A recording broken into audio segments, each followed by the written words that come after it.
आज हम इतिहास के कुछ महत्वपूर्ण प्रश्न देखेंगे। पहला है, सम्राट अकबर ने किस महल का निर्माण फतेहपुर सीकरी में करवाया था? इसका आंसर होगा पंचमहल का। ठीक है। दूसरा देखेंगे, कुतुब मीनार के पास स्थित लौह स्तंभ किस राजा ने बनवाया था? चंद्रगुप्त द्वितीय ने। ठीक है। अब अगला देखेंगे, स्वामी दयानंद सरस्वती ने किस समाज की स्थापना की थी? तो इसका आंसर होगा आर्य समाज की। आर्य समाज की स्थापना दयानंद सरस्वती ने की थी। ठीक है।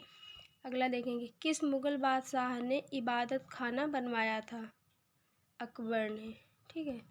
भारत की पहली महिला शासक कौन बनी थी? भारत की पहली महिला शासक रजिया बेगम यानी रजिया सुल्ताना थी। ठीक है। अगला देखेंगे, टीपू सुल्तान कहाँ का शासक था? टीपू सुल्तान मैसूर का शासक था। अगला, भारत में प्रथम मुस्लिम आक्रमणकारी कौन था? महमूद बिन कासिम। ठीक है। अगला देखेंगे, प्रथम भारतीय साम्राज्य किसके द्वारा स्थापित किया गया था? चंद्रगुप्त मौर्य के द्वारा। ठीक है। अब अगला देखेंगे, विख्यात सोमनाथ मंदिर को किसने नष्ट किया था? इसका आंसर होगा महमूद गजनवी ने। ठीक है। सिंधु घाटी सभ्यता के लोग किसकी पूजा करते हैं? इसका आंसर होगा पशुपति की। ठीक है। सिंधु घाटी सभ्यता के लोग पशुपति की पूजा करते हैं। ठीक। त्रिपिटक किस धर्म का धार्मिक ग्रंथ है? बौद्ध धर्म का। पानीपत की तीसरी लड़ाई कब हुई थी? 1761 में। ठीक है। मुगल साम्राज्य की नींव किस लड़ाई के बाद मानी जाती है? पानीपत के प्रथम लड़ाई के बाद। अब अगला देखेंगे, मुगल वंश की स्थापना भारत में कब हुई थी? 1526 ईस्वी में। 1526 ईस्वी में मुगल वंश की स्थापना हुई थी। ठीक है। प्लासी का युद्ध कब लड़ा गया था? तो प्लासी का युद्ध 23 जून 1757 ईस्वी में लड़ा गया था। ठीक है। अब अगला देखेंगे, बक्सर का युद्ध कब आरंभ हुआ था? 1763 ईस्वी में। बक्सर का युद्ध 1763 ईस्वी में प्रारंभ हुआ था। अगला, दिल्ली का लाल किला किसने बनवाया था? दिल्ली का लाल किला शाहजहां ने बनवाया था। ठीक है। शिवाजी के प्रशासन में पेशवा किसे कहा जाता है? मुख्यमंत्री को। अगला, वियना सम्मेलन कब हुआ था? वियना सम्मेलन कब हुआ था? 1815 ईस्वी में। ठीक है। किस देश को यूरोप का मरीज कहा जाता है? तुर्की को। तुर्की को यूरोप का मरीज कहा जाता है। ठीक है। जर्मनी का एकीकरण कब पूरा हुआ था? 1871 ईस्वी में। अगला देखेंगे, एक्ट ऑफ यूनियन किस वर्ष पारित हुआ था? 1707 ईस्वी में। ठीक है। बोल्शेविक क्रांति कब हुई थी? 1917 ईस्वी में। अगला देखेंगे, नई आर्थिक का जन्मदाता कौन था? इसका आंसर होगा लेनिन। नई आर्थिक नीति का जन्मदाता लेनिन था। ठीक है। अप्रैल थीमिस किसने तैयार की थी? इसका आंसर होगा लेनिन ने। अब लेनिन ने नई आर्थिक नीति की घोषणा कब की थी? तो इसकी घोषणा 1921 ईस्वी में। ठीक है। अब लाल सेना का गठन किसने किया था? तो लाल सेना का गठन ट्रॉट्स्की ने की थी। ठीक है। अब अगला देखेंगे, चीनी यात्री फाहियान किसके शासनकाल में भारत आया था? तो इसका आंसर होगा चंद्रगुप्त द्वितीय के शासनकाल में भारत आया था। ठीक है। अगला, कालिदास किस ग्रंथ की गिनती विश्व की 100 प्रसिद्ध साहित्यिक कृतियों में होती है? तो इसका आंसर होगा अभिज्ञान शाकुंतलम। अगला, चंद्रगुप्त विक्रमादित्य के दरबार में नवरत्नों में सबसे अधिक कौन प्रसिद्ध था? तो इसका आंसर होगा कालिदास। चंद्रगुप्त द्वितीय को विक्रमादित्य क्यों कहा जाता है? तो इसका आंसर होगा उसकी उज्जैन शासकों पर विजय के फलस्वरूप। ठीक है। गुप्त संवत की स्थापना किसने की थी? चंद्रगुप्त प्रथम ने। ठीक है। और चंद्रगुप्त द्वितीय के काल में विद्या, कला व साहित्य का महान केंद्र कौन सा था? इसका आंसर होगा उज्जैन। चंद्रगुप्त द्वितीय की विजयों से उसके साम्राज्य का विस्तार कहाँ तक हो गया? पश्चिमी समुद्री तट तक। ठीक है। अगला देखेंगे, इलाहाबाद के स्तंभ लेख में हर्षवर्धन ने किसकी प्रशंसा की थी? वे इसका आंसर होगा समुद्रगुप्त की। समुद्रगुप्त के काल का इतिहास जानने का सबसे महत्वपूर्ण साधन है इलाहाबाद स्तंभ पर उत्कीर्ण लेख। ठीक है। किस वंश को भारत की संस्कृति में स्वर्ण युग कहा जाता है? गुप्त काल को। अब अगला देखेंगे, बिंबिसार ने अपने राजवैद्य जीविक को किस राज्य के राजा की चिकित्सा के लिए भेजा था? अवंती। भारत पर आक्रमण करने वाला पहला विदेशी कौन था? तो इसका आंसर होगा साइरस। साइरस भारत पर आक्रमण करने वाला पहला विदेशी था। अगला देखेंगे, सैंधव सभ्यता के महान स्नानागार कहाँ से प्राप्त हुए थे? तो इसका आंसर होगा मोहनजोदड़ो से।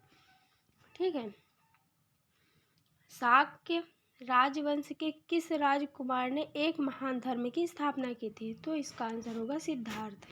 बौद्ध धर्म के प्रवर्तक गौतम बुद्ध का जन्म कब और कहाँ हुआ था? तो इनका जन्म 623 ईस्वी में और लुम्बिनी में हुआ था। ठीक है। किसने नालंदा विश्वविद्यालय का भ्रमण व वहाँ अध्ययन किया था? तो होत्सांग ने। ठीक है। अब अगला देखेंगे, हड़प्पा सभ्यता के विलुप्त हो जाने का क्या कारण माना जा सकता है? हड़प्पा सभ्यता के विलुप्त हो जाने का कारण बाढ़ों का आना और विजातियों का आक्रमण। ठीक है। अगला देखेंगे, कालीबंगा कहाँ स्थित है? तो कालीबंगा राजस्थान में स्थित है। हड़प्पा सभ्यता के औजार मुख्यतः किसके बनाए जाते हैं? तो जो हड़प्पा सभ्यता के औजार हैं वो तांबा, टीन और कांस्य के बनाए जाते हैं। ठीक है। सिंधु घाटी की सभ्यता के लोगों का धर्म प्रमुखता किस पर आधारित है? तो मातृ देवी की पूजा पर। ठीक है। अब अगला देखेंगे, अशोक के अभिलेख में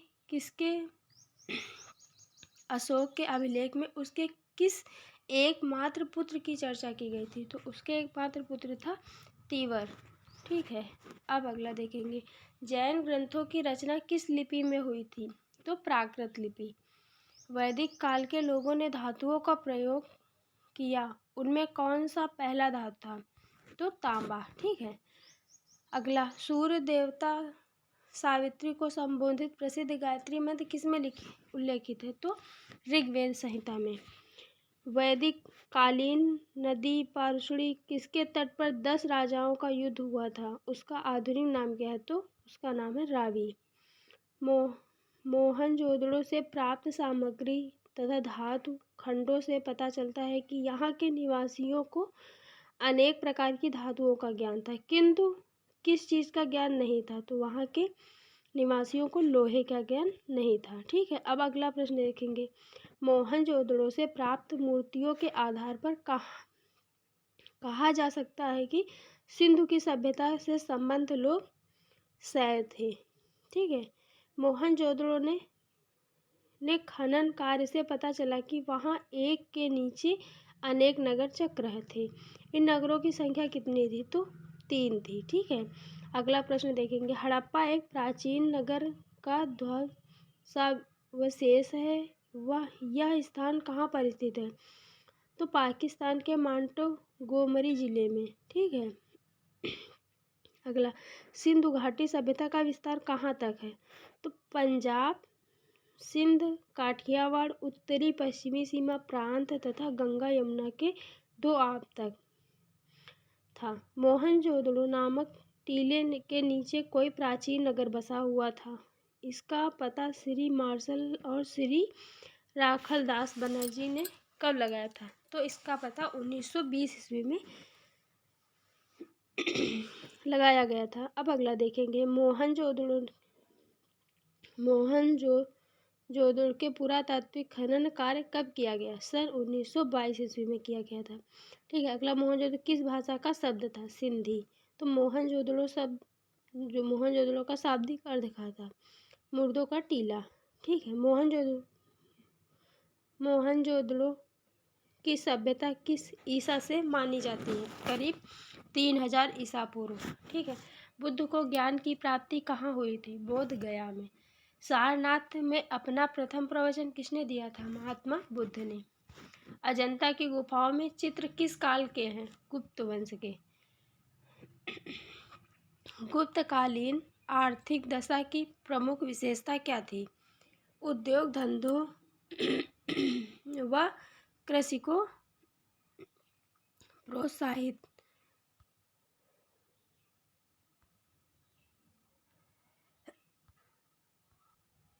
अगला, गुर्जर परिहार वंश की स्थापना किसने की थी? तो इसका होगा नाग भट्ट ने। ठीक है, अगला देखेंगे, वर्तमान गणित में दशमलव प्रणाली आविष्कार का श्रेय किस युग को जाता है? तो इसका आंसर होगा गुप्त युग को।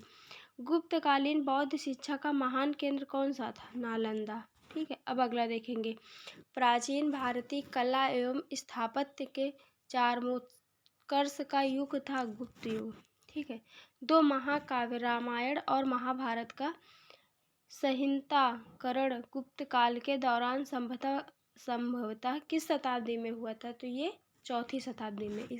अगला प्रश्न देखेंगे, गुप्त काल में औषधि शास्त्र का प्रमुख विद्वान कौन था?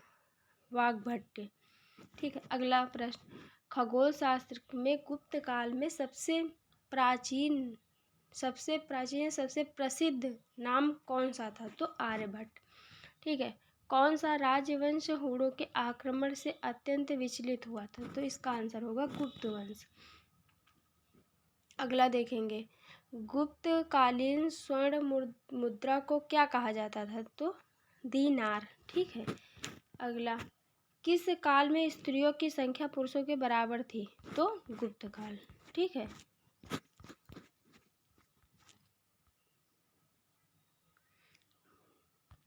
Thank you.